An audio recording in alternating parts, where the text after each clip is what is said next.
start off with Matthew 22 and 14, and I told her I would read the scriptures.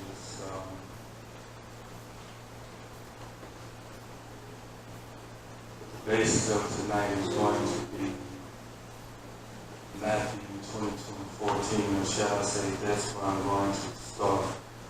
If I had to, but I'm not going to say if I had to. I was told, or should I say I was led to tell the title to be, It Wasn't My Fault.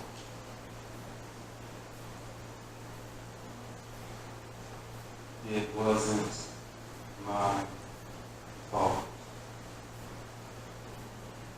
And hopefully tonight you will accept the fact that it wasn't my fault. And hopefully after you accept the fact that it wasn't my fault, then you will allow the Spirit of God to do what needs to be done in your life and in your heart, in your thinking. Amen. Matthew 22 and 14 says, For many are called, but few are chosen. And for the longest, the Bible talks about mysteries. There are some things that only God can reveal to you, but for the longest, I wondered the difference between the few and the many, or the called and the chosen. I wondered, what's the difference? Why? What is it about the few that made him set the few to the side? I wondered that for a very long time, because when you really pay attention, it said the many are called, but the few are chosen. What was it about the few that made God do something different from the many? What was the difference? Because if you really know the word, or if you really know those that are around you, the few and the many, they both know the word. They both can preach, teach, jump, hoop, holler, do all of this. The Bible says that in that day, many don't say that they did all these wonderful works. So I wonder, when you really know God, you know there's some deep things about God that only God can reveal. So I really begin to wonder, what is the difference between the many and the few, or should I say, the called and the chosen? What's the difference? And I wondered that for years, because with the natural eye, it looks as if everybody's the same. Everybody dressing up in the church uniform and doing the church thing. But in God's eyes, there's something different, because He made the decision to go from chosen to called. I'm like, God, what's the difference? And as I said, I was ministering to someone this week, and he began to minister to me about that. I said, it's interesting. Ephesians 1 and 4. Somebody get that. Ephesians 1 and 4. The title again, I said, It Wasn't My Fault. So hopefully tonight you will accept, how can I say it, to just be frank. Hopefully tonight, after you get an understanding, you will accept God's apology. But as you turn to Ephesians 1 and 4, the Spirit of God told me to write down, and if you want to write it down, that's fine, but He said there can never be real eternal healing until there is real eternal trust. There can never be real eternal healing until there is real eternal trust. Now we all know what Ephesians 1 and 4 says, but I'm going to let you read what they say anybody. Angela back here, they're disappointed, y'all. He can't read the TV. Ephesians 1 and 4, what they say? According as he had chosen us in him before the foundation of the world, that we should be holy and without blame before him in love. Read it one more time. According as he had chosen us in him. Stop right there. Now here God's letting us know that He chose us in Him, right? That means God made a decision to choose that very person who we really are in Him before you even came into this world. So that tells me that even before you became who you are now and life went this way and that way, that tells me that God already made a decision about you and about your life ahead of time. But what stands out to me is, again, He made a decision about you that He did not make a decision about the person on your right or on your left. Not specifically you, but just talk. So I'm still at the point of why. Why did He choose me and not Sally? Why did He choose me and not Bobo? Anybody ever wondered about that? Why me? Now, let's take it a step further. Let me hit a little bit below the belt. Anybody with real and personal integrity, you ever looked at your heart? I have for a long time, I used to and not that. So I know the question I'm asking.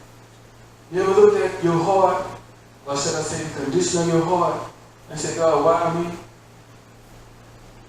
If I'm this messed up or that messed up, why you chose me?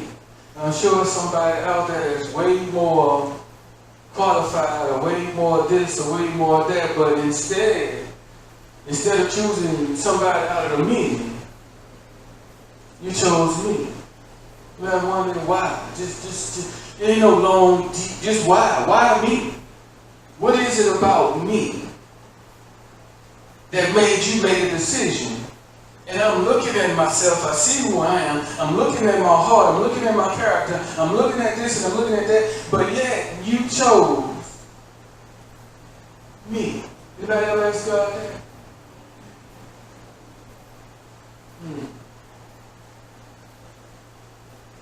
I looked up that word trust. And according to what I found, that word trust means this. Belief that someone or something is reliable, good, honest, and effective. The belief that someone is good, honest, reliable, and effective. Right?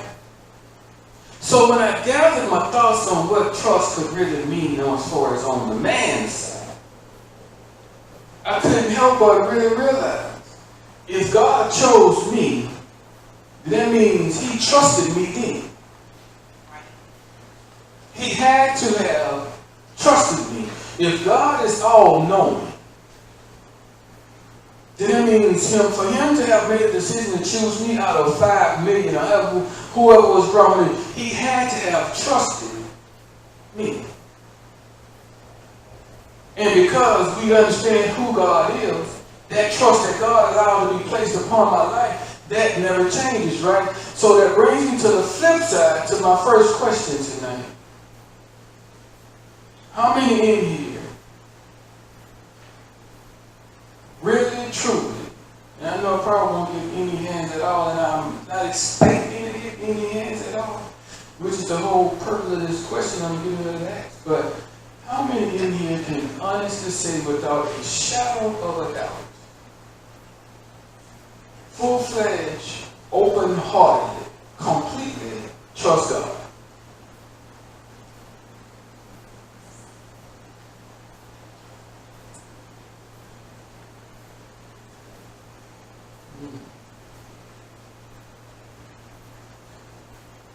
How many in here can honestly say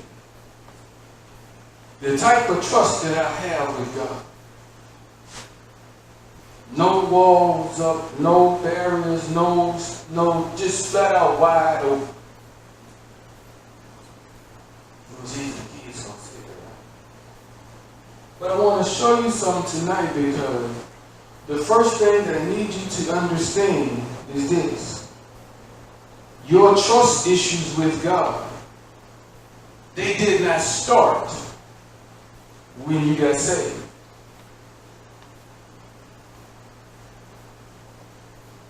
When I say trust, I mean completely 100% wide open, no barrier.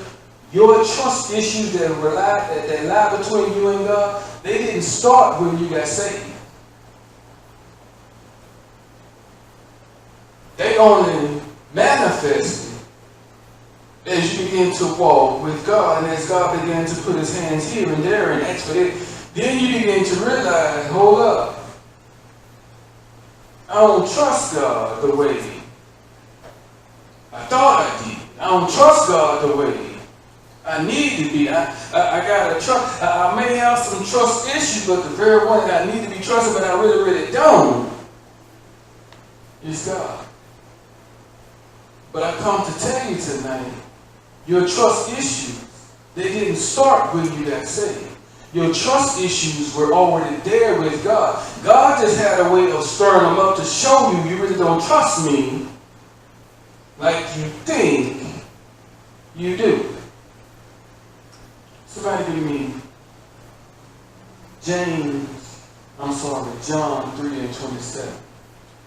So I want to show you something. I want to show you something. I'm going to show you why you have trust issues with God. And you know what? As you turn there, in our own human understanding, and I ain't get before you too much longer, because I just come to release God's apology to you. Now, it's going to be up to you after that, but in your own human understanding, we choose to even rely on the Word of God or stand on the Word of God without trust issues. And I'm going to show you how. What John 3 and 27 says.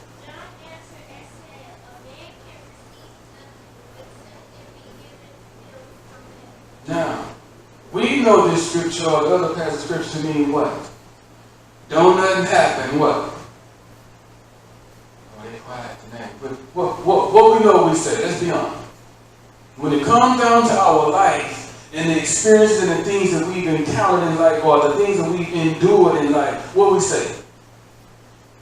Don't nothing happen, what? Unless what?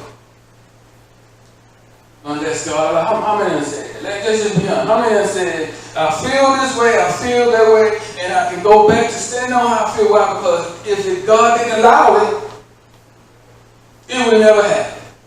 And some of us, that is really where the strength of our trust issues with God come from. Because that's how we see it. If God didn't allow it, then I would have never been molested. If God didn't allow it, then I've never been in touch. If he didn't allow it. How many have felt that way? Some still feel that way. He is allowing this to happen, so. And it's that very mind frame that's hindering you from really opening up and truly trusting God. I've been there. I know. So when I look back, so I can use my life as a testimony. When I look back and look at the family members that did what he did, I could have easily said, God allowed it to happen, so I have a right to be angry, upset, bitter, whatever it may be, Why? Because the very one that was supposed to be looking out for me when I was 6 years old, where was he? He allowed this to happen. And because of that, we can never fully trust God. We get over it as we get older, or we learn how to deal with it, or we learn how to put it under the rug. But when it comes to that genuine, eternal trust that's supposed to be there,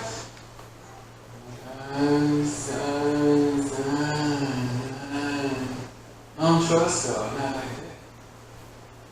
I wouldn't be jacked up the way I am today if he didn't allow me to go through this, and if he didn't allow me to go through. See, if God didn't allow, I knew too many people wasn't going to be because why? Because I got to open you up to this. I got to make you realize that you have a trust issue with God. But the trust issue didn't start when you got saved. The trust issue didn't start as you began to walk with God. The trust issue only got started to make you realize some things. What's the title? It wasn't my fault. Let's move on. I'm almost done. I get you to understand it wasn't God's fault. I know you really, really want to believe that it was his fault. I know you have accepted, I know you've accepted that it's God's fault, or that it was God's fault. Why? Because he had the power to stop it, but yet he wasn't. He did, right? Let's go to Malachi 3 and 6. Somebody give me Malachi 3 and 6. Somebody give me James 1:13. They say I got to put an end to this issue with you and God, because as long as you have this eternal, stop. I can call your name, man. As long as you have this eternal trust issue with God, you will never be able to go in God where you're trying to go. And the only reason you have this eternal issue or trust issue with God is because you've convinced yourself, or you've accepted the fact that he must allow it, so he must want me to go through this and blah, blah, blah, blah, blah. And because you see God that way, you don't trust him. Because you see him that way, you don't really love him like you want to love him. He can't get you like. But watch this here. Let's look at what Malachi 3 and 6. For I am the Lord. You stop right there, then stop right there. And I change not. Right? The first thing I need you to accept is the fact that God never changed. God just didn't decide to say, I ain't going to change when you went through what you went through. He has never been able to change because he's God. Right? God can never change. That scripture just didn't start when you was touched and raped or somebody messed up. It didn't start then. God was never able to change. And because he was never able to change, I need you to grab hold to that. He's never able to change. And there is one thing about God that we can quote all day long. And what's that?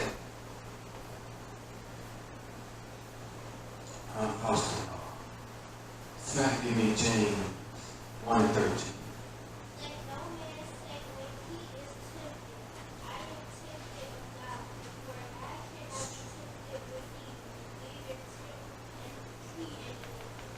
Read it again. You somebody read it loud. Let no man say when he is tempted, I am tempted of God. For God cannot be tempted with evil, neither tempteth he any man. So, what's our famous scripture that we know and understand? God cannot go against what? Man's will, right? That has always been God. God has never been able to go against man's will. I'm going too much of this. And what am I trying to do? I'm trying to get you to see how you see God in a totally different light. Because until you have real trust in God, real healing cannot come. God has never gone against man's will. Never. So I need you to look at those horrible things that you have gone through that you say God allowed to happen. The first thing that you have to understand is that was not God tempting that vessel or those vessels with the evil that they brought upon your life. That wasn't God. That has never been God. But then you have to ask yourself, well, why did he allow it to happen? Why? Because he can never go against man's will. He can never go against the will of man. So ask yourself something. Let's look at some of those horrible things that you've gone through, that you've charged God with, or that you are blaming God with. Let's just look at some. Yeah, we went through it. And I had to look at this from a different light. I'm like, it made it a whole lot easier. Not that I never trusted God, but it just made it a whole lot easier to look at it in a whole different light. So hopefully you will accept God's apology, but look at it like this.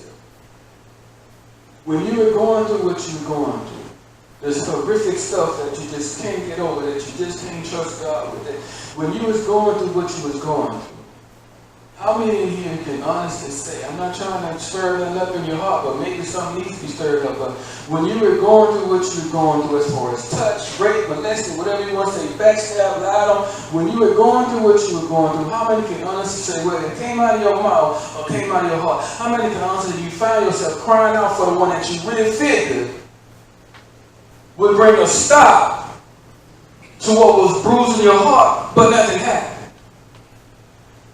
I'm going to tell you why. Because he couldn't go against that vessel's will.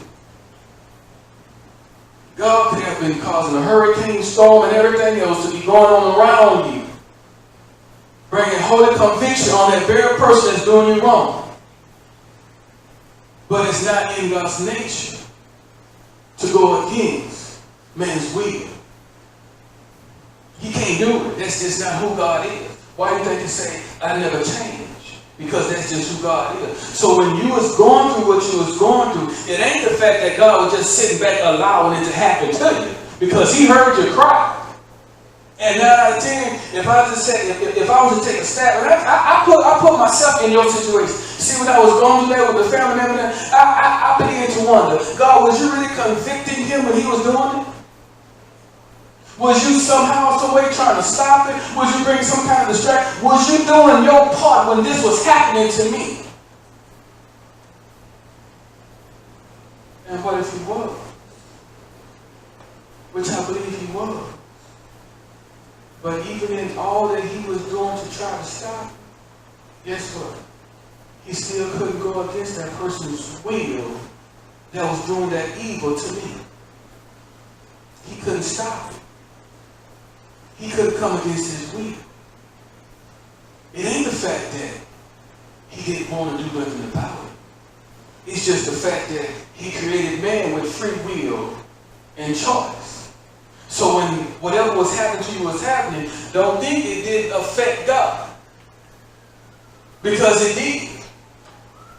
It's just the fact that you have to understand, I was there with you. But the vessel that was bringing this evil into your life, I couldn't come against. I couldn't come against their will. So I couldn't get anybody to stop them from doing what they was doing.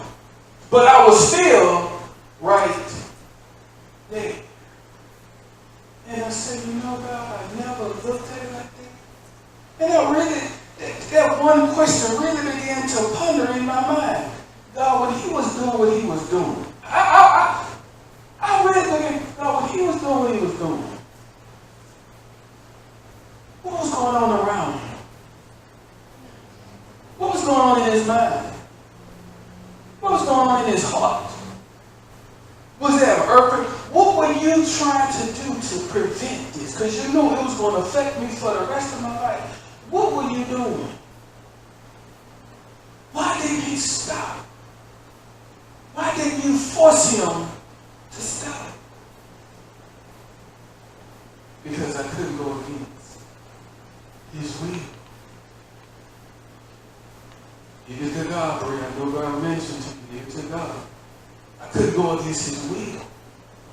See, man has their own will. Oh, stop. And when man makes up their mind to do something evil, I'm there. But I can't stop them, man. I can't stop. They got their own free will. I can cause all kind of hell to go on around them. I can send earthly conviction straight to their mind, straight to their heart. But they still gonna have the power to either submit to it or do what they want to do. Shantae, we need you. I couldn't stop. And I began to wonder about that. I really did. Because I want to know. I really wanted to know. God, why? I know you God enough. You could have destroyed him. You could have broke him down. You could have killed him if you wanted to. But even God alone, he's bound to who he is. And he can't change who he is. It's not that he wasn't there. Oh, stop. It's not that he wasn't there. It's just he can't go against man's will. You see, when man makes up their mind to do something to you, don't ever believe that God has not created an avenue for you to escape. Or shall I say, an avenue for that person to escape. Because that person that did that to me, I'm sure if he had just really listened to or felt something wrong, no, I can't even, if he had just listened or submitted some kind of way to whatever God was allowing to stop it, I'm sure it would have never happened. But guess what? He had the power to either say yes or no. And he did. And because he didn't, it happened. So now I had an issue with God. Because you should have stopped it. But you didn't. You got all this power, all this yada yada yada that you say, but yet when my heart is being ripped apart, where you at? There's something that's going to scar me for the rest of my life. Where you at now? I'm there. I'm right there. And you know, when I looked at that, and I began to put two and two together by the Spirit, it began to make sense to me. The meaning, and when I say it makes sense, it became personal because everything that sits at WOT is all in the same bucket. And I'm not lying, y'all know, everything that's here is all in the same. I say, because I began to, you know, when you really get, as she said, in God, some things you want to know, and I'm like, okay, God, there's a pattern to everything you chose to put at WOT. And that one thing that everybody tend to have in common outside of being chosen, they carry the same background of pain. They've gone through the exact same thing. So it began to make sense. Those that are chosen, they have a different life from those that he called. Those that are really have been chosen by God, they've gone through, oh my Jesus, they've gone through something, Shantae, that the many will never see. They've encountered some things that the many can only talk about from afar. I say, now some things really begin to make sense. You see, Shantae say, why he chose me? And as he began to minister, some things really began to make some sense to me. See, if you're really chosen by God, there's a scar on your heart that only God can remove. But before God can bring that eternal healing that you know needs to come, you will have to first open up and trust Him. And the only way you're going to be able to really open up and trust God, you have to understand the fact that it was not God's fault. It wasn't his fault that man did what he did. It wasn't God's fault. I used to say a long time ago, I would much rather God just make me a robot. Because giving me free will to do what I want to do, then that gives me the power to either obey or disobey God. And because that gives me the power to obey or disobey God, that means if my carnal mind brings something ugly to me that I want to do, if I choose not to obey God, then guess what I'm going to do? I'm going to do that very horrible thing to you. And I can do that. Why? Because I got my own will. And I can do exactly what I want to do. So if I want to see you hurt, then guess what? And you know what? I need to have people to tell me. In the church. But I know he's not going to go against my will. So I'm going to do what I want to do. I mean, people tell me that. That's a very powerful statement. Why? Because you know one thing. He's not going to go against my will. So if I want to hurt you, guess what? Call on your God, but I'm going to still do what I got to do. If I want to see you in pain, guess what? You can call on God, but I'm still going to inflict this pain. What's the title? It wasn't his fault. So I had to accept the fact it wasn't God's fault that at 7 years old, this man did. It wasn't his fault. He could have stopped it. But it wasn't his fault. And see, if I really want to move on from it, if I really want that healing that I need from the inside, I got to accept the fact that God is trying to apologize for me. Why? Because it wasn't his fault. He didn't predestine for those evil things to come into your life. He only knew that it was going to happen because he's all knowing. But it wasn't laid out for that. Your life wasn't laid out for that. Why do you think at the beginning of time, he chose you then? He didn't wait till you get in ministry and wait till he chose you at the beginning.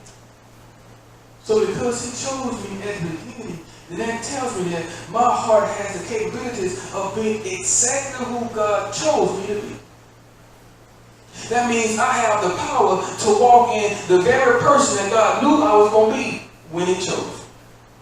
I have the capabilities to do exactly what God predestined for me to do. But I got to get past this hurt. Oh, stop. I got to get past this pain. Because no matter how much I look at the vessel that did, it still goes back to God. It's going back to God. So now what I got to do? I either got to let God in fully, oh, stop, my Jesus, or keep walking around wounded. Those are the only two options that I have. I want to make one more point to you, then I'm done. If you can forgive me, why can't you forgive God? If man can step on your toe and come back to you and say, you know what, I really didn't mean to do it, and you say, look what, I forgive you, it's over. Why can't you do the same thing to God? Because it wasn't his fault. Just like there was an accident that whomever stepped on your toe, it wasn't God's fault. It wasn't his fault. But what could he do? He gave man free will.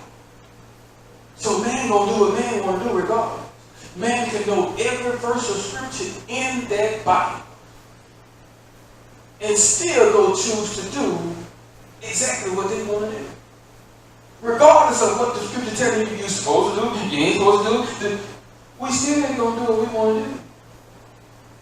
So that tells you you have the power to override the word of God, even though the word of God has all power, or supposed to have all power over your life. So ask yourself, do you stay wounded? Or do you accept God's apology? Because the healing that you need, oh, stop. The healing that you need, it cannot come until you forgive God. It cannot come. Oh, stop. Stop. It cannot come until you truly open up. Not to man, to God. But in order for you to do that for real, because I said something earlier about person, in order for you to do that for real, you have to accept God's apology. So my last question is this. I know you're hurt. I know you're wounded.